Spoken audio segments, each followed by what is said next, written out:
लीलावती का परिवार बहुत गरीब था। उसका बेटा अभिजीत और बहू ममता वैष्णो माता के दर्शन करके अपने घर वापस आ रहे थे। तभी झमाझम बहुत जोरदार बारिश होने लगी। आसमान में बिजली कड़कने लगी। माँ, जल्दी से चलो वरना हमारी ट्रेन छूट जाएगी। हाँ बेटा, माता रानी के दर्शन तो हो ही गए हैं। आने वाली संतान के स्वागत में ऊपर वाले ने बारिश भी बहुत तेज कर दी है। अब जल्दी से हमें घर पहुंचना होगा क्योंकि डिलीवरी किसी भी समय हो सकती है। माँ, मैंने तो पहले ही कहा था कि डिलीवरी का वक्त है, अभी इतनी दूर जाना ठीक नहीं है, पर आप लोगों ने मेरी बात मानी ही नहीं।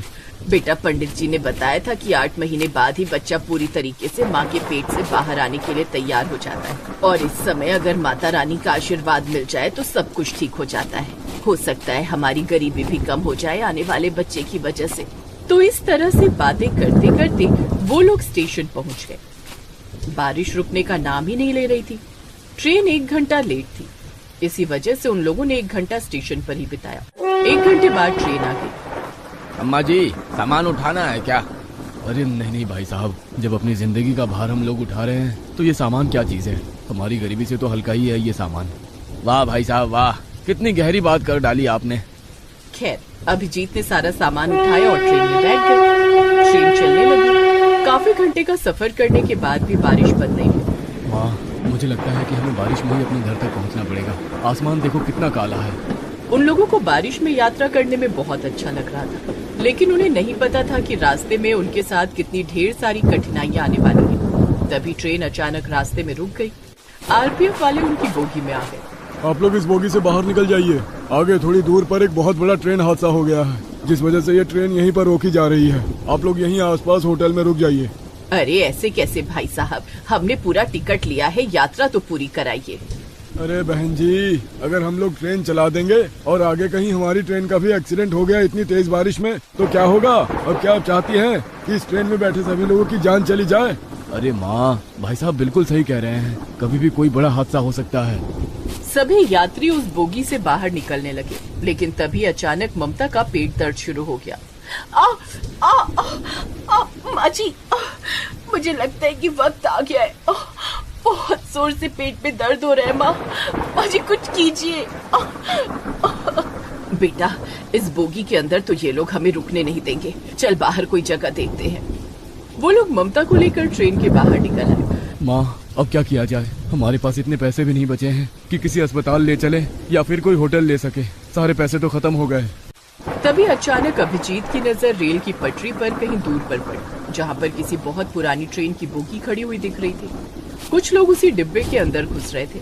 माँ, वो देखो, सब लोग उस पुरानी बंद पड़ी बोगी में घुस रहे हैं। इस बारिश में हम गरीब लोगों के लिए इससे अच्छी रुकने की जगह कोई नहीं हो सकती है। चलिए जल्दी चलते हैं, फिर आगे सोचते हैं क्या करना है। कम से कम सबसे पहले बारिश से तो बच जाए। बाजी, अब मुझसे दर्द बर्दाश्त नहीं होता बाजी। अभिजीत ने थोड़ा सामान अपनी माँ को पकड़ाया और ममता को अपनी गोद में उठाकर तेज बारिश में भागता हुआ उस ट्रेन के डिब्बे के अंदर घुस गया, जहाँ पर बहुत सारे लोग पहले से ही मौजूद थे। अरे बहन जी, ऐसी कंडीशन में बहू को बाहर ले जाने की क्या जरूरत थी? बहन जी, अब क्या बताऊं मैं आपको, सब मेरी ही गलती है। आखिरी महीना चल रहा था और मुझे ही वैष्णो माता के दर्शन कराने थे अपनी बहू को। वो लोग सब बात कर ही रहे थे कि तभी ममता फिर जोर जोर से चीखने लगी। माँ जी, अब तो लगता है आपकी बहू की डिलीवरी इसी ट्रेन की बोगी में होगी। ऐसा कीजिए, जितने भी मर्द हैं वो लोग दूसरी बोगी में जाकर रुके। हम लोग जल्दी आप लोग को खुशखबरी देते हैं। बहू चिंता मत कर, हम सब तेरे साथ हैं। हम सब भी गरीब हैं और गरीबी की वजह से इस बोगी में रुके हुए हैं। उन लोगों की ये मदद देखकर अभिजीत और उसकी माँ लीलावती बहुत खुश हुए। अभिजीत और बाकी के आदमी दूसरी बोगी में जाकर ठहर गए। इधर सारी औरतों ने मिलकर ममता की डिलीवरी कर दी। उसका एक बेटा पैदा हुआ इस ट्रेन में। अभिजीत, बधाई हो, तू बाप बन गया। अभिजीत दूसरी बोगी में था। ये सुनकर वो बहुत खुश हुआ और उस बोगी में जितने भी आदमी थे वो भी बहुत खुश हुए।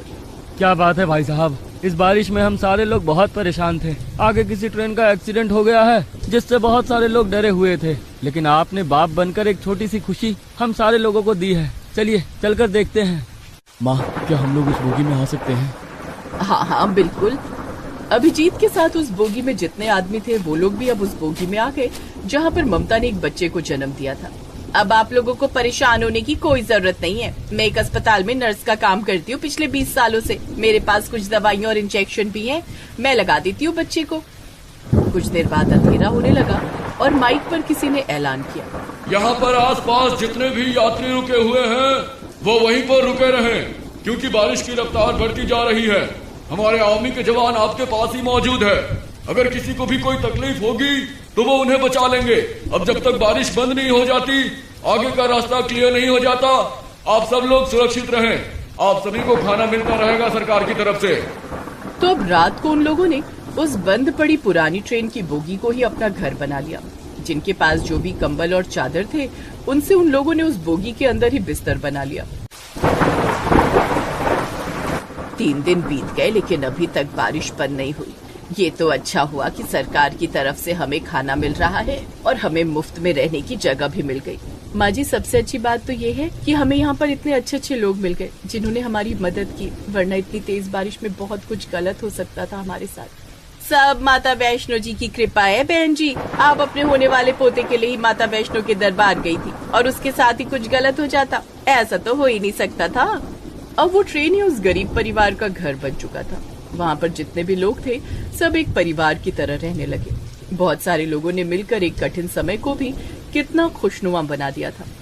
करीब 1 हफ्ते तक वो लोग एक साथ एक परिवार की तरह रहे। जब बारिश बंद हुई तब उनकी ट्रेन एक बार फिर से आगे चलने के लिए तैयार हो गई।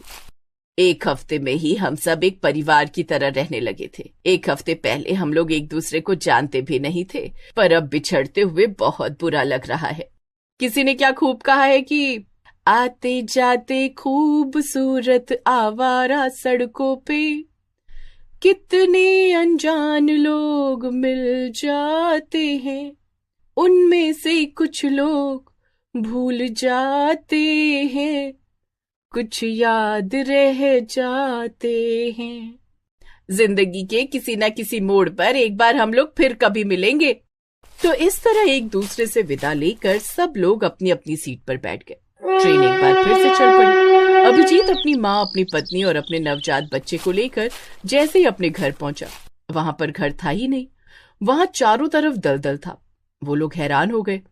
आसपास के लोगों से अभिजीत ने पूछा, अरे भाई साहब, ये सब क्या हो गया? ये सारे घर कैसे तबाह हो गए? मैं भी यहीं पर एक झोपड़पट्टी में रहता था। बहुत बहुत बधाई हो आपको। मेरा घर तबाह हो गया और आप मुझे बधाई दे रहे हैं?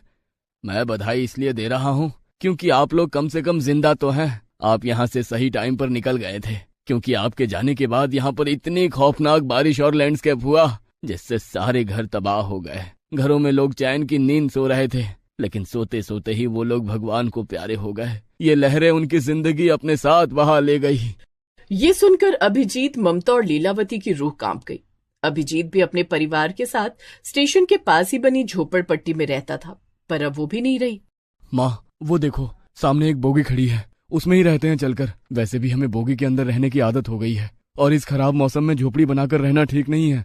वो लोग एक ट्रेन की बोगी में ही रहने लगे। कुछ महीनों बाद सरकार की तरफ से वहां पर जितनी झोपड़पट्टियां तबाह हो गई थी, उन सभी लोगों को रहने के लिए पक्का घर दे दिया गया।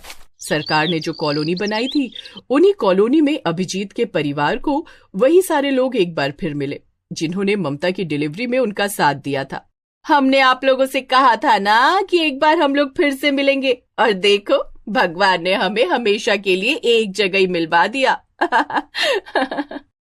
तो इस तरह से अब वो सारे लोग एक साथ खुशी खुशी पक्के मकान में रहने लगे और मेहनत मजदूरी करके अपनी जिंदगी बिताने लगे।